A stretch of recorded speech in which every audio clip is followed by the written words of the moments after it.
Okay.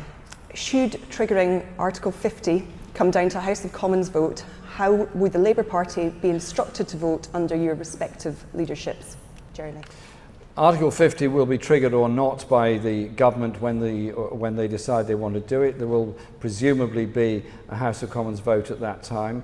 We have to recognise the fact there has been a referendum. It didn't give us the result that we wanted. I think we have to set down lines for negotiation which are about protecting workers' rights, that are about protecting consumer rights, environmental rights, that are ensuring that industries all across Britain have access to European markets, and also that financial services have access to European markets. There has to be an effective economic relationship with Europe when the Brexit negotiations are finally completed. And I am talking to socialist parties across Europe and also learning a great deal from the Norwegian experience on this. We have to have an effective relationship with Europe. We also have to recognise there was a referendum that took place. Didn't deliver what we wanted, but that was the result it gave.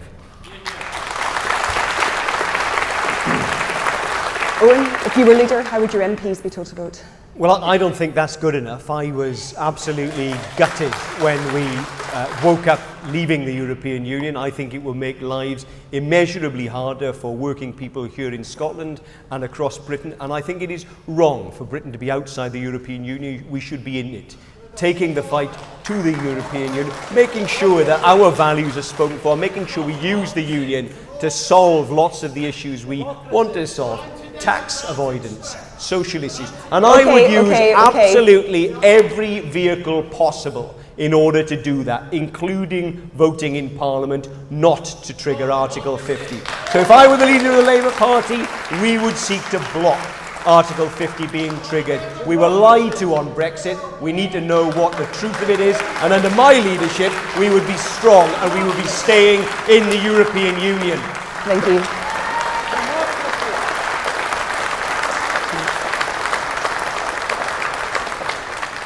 Can I just repeat my point from the beginning that I would appreciate it if people aren't shouting out. You're shouting out democracy. Democracy would be served. We could hear what these gentlemen would say. Jeremy, would you like to come back on any of that? Well, a referendum took place. It delivered a result, and when you like the result of a referendum, you can be pleased. When you don't like the result of the referendum, you have to work out the best thing to do. But if you just say, well, sorry, didn't like that result, you'll have to do it all over again.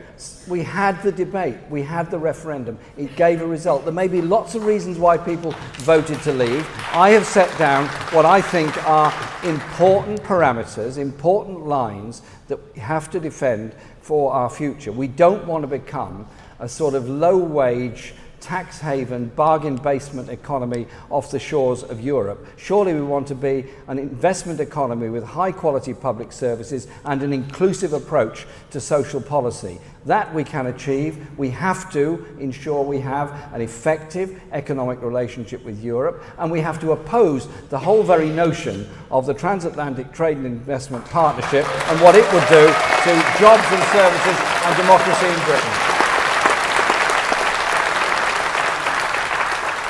You see, the reason I think Jeremy can be so complacent and passive about this and simply say, oh, the referendum took place, is he's happy with the result.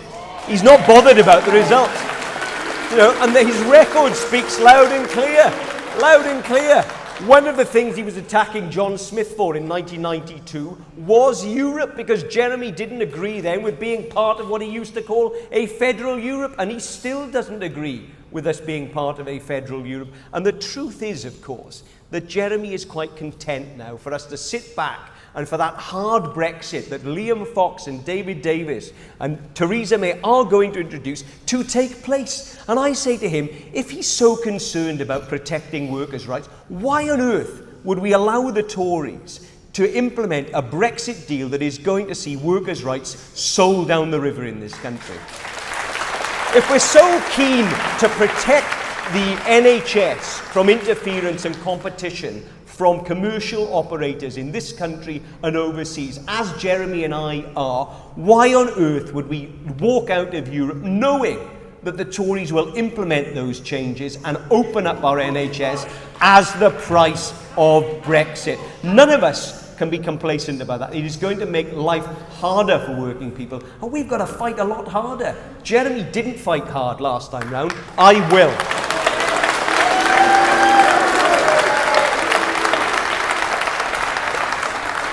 in 1972, there wasn't the social Europe that later developed. It was then a common market. I was talking There about was, 1992. there was and is, and continues to be, a debate in Europe and the economic direction it would go. There are those in Europe that want there are those in Europe who want a free market Europe. There are those in Europe that want to there are those in Europe who want to privatise everything, and there are those of us in this country and across Europe who want to see a social Europe, want to see social justice across Europe, and want to protect workers' rights, consumer rights, and environmental rights. Can you stop shouting, please? And that is exactly Jeremy, can I stop what you for I a moment, campaigned please? on in the referendum, and it's exactly what the lines are I've set down as to how we would deal with the Brexit negotiations and how we would set that down. I want to see, as I'm sure you do, workers' protection, consumer protection, environmental protection, trade and market access to Europe.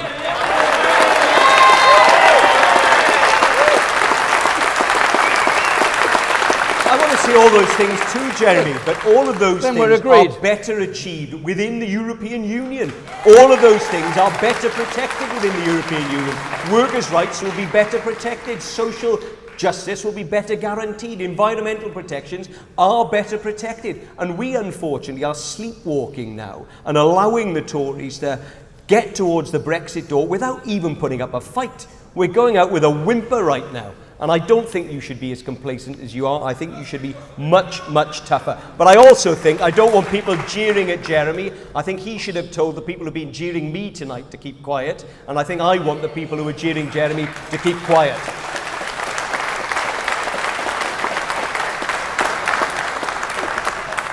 And I think I'd agree with that, part of that.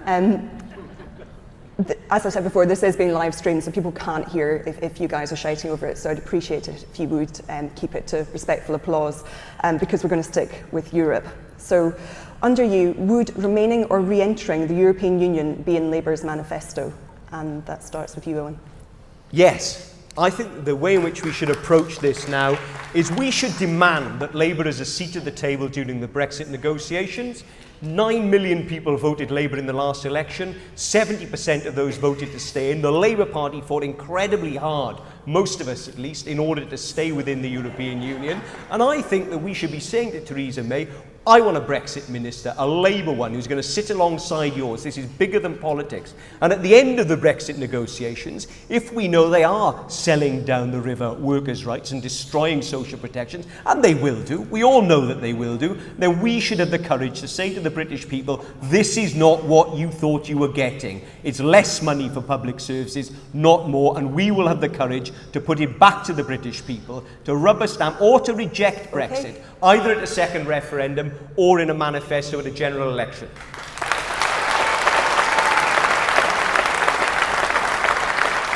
An election manifesto must be decided by the party and what's going to be in it.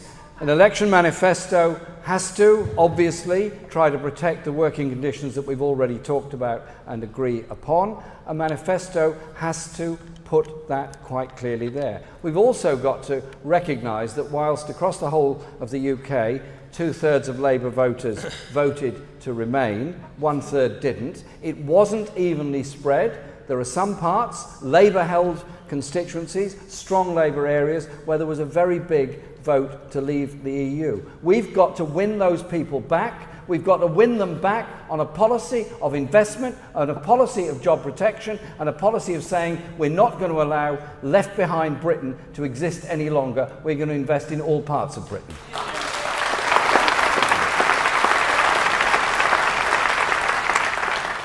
Can I just come back to you on that? That didn't sound like you were ruling it out going into a general election manifesto. We'll go into a general election with a manifesto that I hope will say we're going to have a positive relationship with Europe in the future.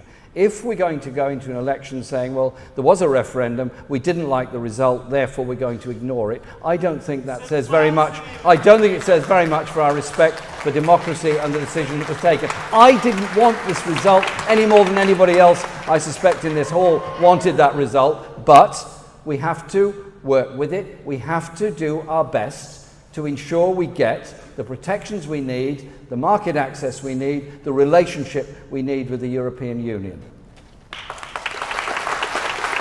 You see, Lindsay, I think that was an incredibly revelatory answer from Jeremy. Because what he's just said is that even if the Brexit deal that is on offer in 18 months or 2 years or 3 years' time at the next general election is worse for the British people, Jeremy is not going to put into a manifesto that we should reject it and act to stay within the European Union. That is an incredible admission for Jeremy to make, and it makes me certain that Jeremy has never wanted us to stay within the European Union. His record is clear.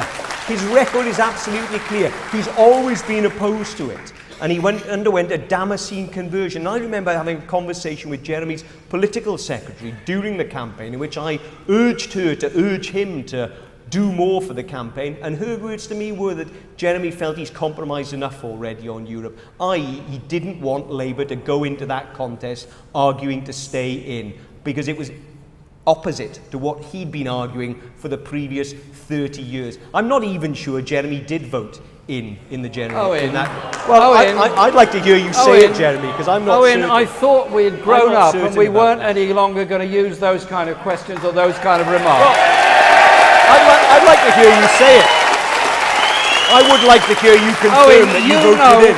Perfectly well what you and I were doing during the European referendum. What we're doing, we're speaking together on the same platform in Cardiff, asking people to vote to remain. I was at that meeting, Jeremy, and you made a very narrow speech, as you did in all of those rallies. You only spoke about protecting workers' rights. You didn't make the big case we should have made. We're internationalists in Labour. We're internationalists, and we believe in collaboration and cooperation across Europe, between peoples in this country and between peoples everywhere. I fundamentally want to see socialist solutions for everybody in Europe, and I want Labour to be making an argument as internationalists and cooperators at the heart of Europe. Jeremy doesn't agree with me about that. And I say again, are you absolutely certain you did vote in? At the end of that meeting in Cardiff, you didn't say any of that at all. You said something very different, actually. You said something extremely complimentary, and I said complimentary things to you. Can't we go back to that day? How about going back to my question? In fact, as I recall it, you were deputising for John McDonnell that evening. Did he definitely vote in? Yeah, John didn't show up. I don't know what John was doing. He didn't show up. He was not able to be there, and I think you know the reason why. I don't actually. What was it? It was a health issue. Oh, well, he didn't tell me at that time. Oh, well, I'm sure you would understand it then. Yeah. Okay. And you know perfectly well that straight after the referendum I went to a meeting of the Party of European Socialists. You know perfectly well that I'm the first Labour leader to consistently attend PES meetings over the past 6 months, because I want to build that progressive alliance across Europe that does oppose austerity, that does oppose the idea of a free market Europe. You know that perfectly well because you supported me in doing that. I'm still wondering why you haven't answered my direct question as to whether you voted in or out. Owen, you know perfectly well what the answer is, that I voted Remain, and I'm very surprised and actually quite disappointed that you should even raise this question.